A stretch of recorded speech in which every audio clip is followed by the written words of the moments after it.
से आतंकवाद के खिलाफ आज पूरा विश्व, पूरी दुनिया भारत के साथ खड़ी हुई नजर आ रही है। दरअसल प्रधानमंत्री नरेंद्र मोदी ने चीन के तियानजिन में शंघाई सहयोग संगठन यानी एससीओ शिखर सम्मेलन में हिस्सा लिया। बैठक में पीएम ने पहलगाम घटना का जिक्र करते हुए आतंकवाद की कड़े शब्दों में निंदा की।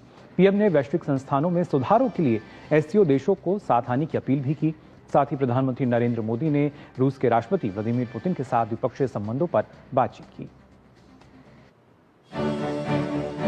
प्रधानमंत्री नरेंद्र मोदी ने चीन के तियानजिन में शंघाई सहयोग संगठन की बैठक में पहलगाम घटना का जिक्र करते हुए आतंकवाद को मानवता के लिए सबसे बड़ी चुनौती बताया। उन्होंने कहा कि इस पर किसी भी प्रकार का दोहरा मापदंड स्वीकार्य नहीं है और सभी देशों को एकजुट होकर इसके खिलाफ कड़ा रुख अपनाना चाहिए। उन्होंने जोर दिया कि आतंकवाद के हर रूप और रंग का बिना किसी भेदभाव के विरोध करना ही मानवता के प्रति सबका कर्तव्य है। भारत पिछले 4 दशकों से निर्मम आतंकवाद का दंश झेल रहा है। कितनी ही माताओं ने अपने बच्चे खोए और कितने बच्चे अनाथ हो गए। हाल ही में हमने पहलगाम में टेररिज्म का बहुत ही घिनौना रूप देखा। इस दुख की घड़ी में जो मित्र देश हमारे साथ खड़े रहे, मैं उनका आभार व्यक्त करता हूं। यह हमला केवल भारत की अंतरात्मा पर ही आघात नहीं था, यह मानवता में विश्वास रखने वाले हर देश, हर व्यक्ति को खुली चुनौती थी। ऐसे में प्रश्न उठना स्वाभाविक है, क्या कुछ देशों द्वारा आतंकवाद का खुलेआम समर्थन हमें स्वीकार्य हो सकता है? एक्सेलेंसी, हमें स्पष्ट रूप से और एक स्वर में कहना होगा कि आतंकवाद पर कोई भी डबल स्टैंडर्ड स्वीकार्य नहीं होंगे। हमें मिलकर आतंकवाद का हर रंग में, हर रूप में विरोध करना, ये मानवता के प्रति हमारा दायित्व है।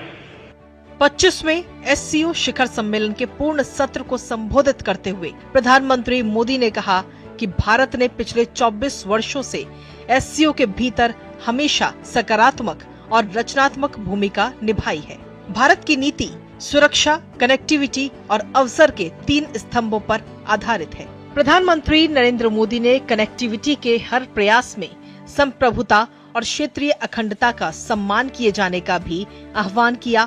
भारत का हमेशा से मत रहा है कि मजबूत कनेक्टिविटी से केवल व्यापार ही नहीं, बल्कि विश्वास और विकास के द्वार भी खुलते हैं।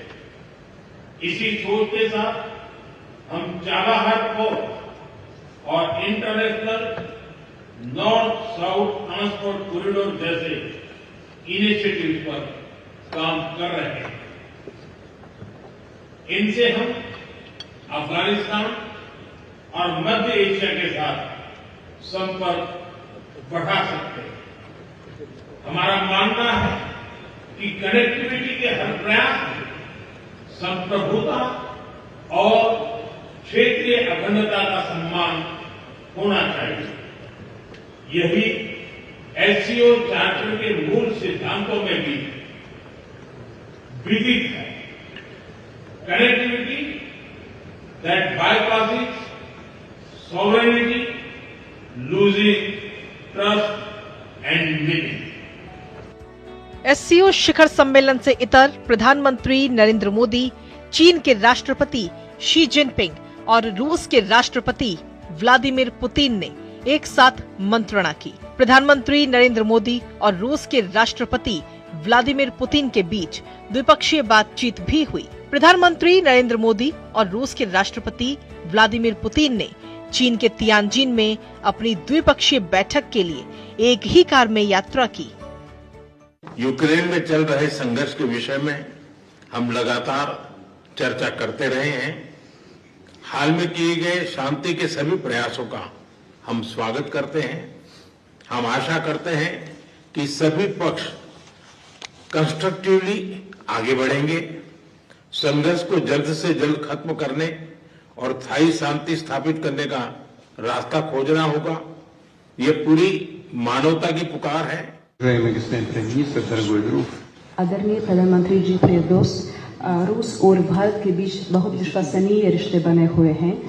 इस सिद्धांत पर वे विकसित हो रहे हैं और ये किसी से पार्टी या राजनीति पर आधारित नहीं है। लोग, हमारे दो देशों के लोग इस रिश्तों का समर्थन करते हैं।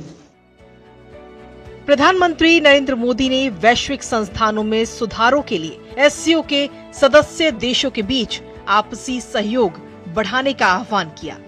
उन्होंने कहा कि संयुक्त राष्ट्र की 80वीं वर्षगांठ के अवसर पर सभी एकमत होकर संयुक्त राष्ट्र में सुधारों का आह्वान कर सकते हैं।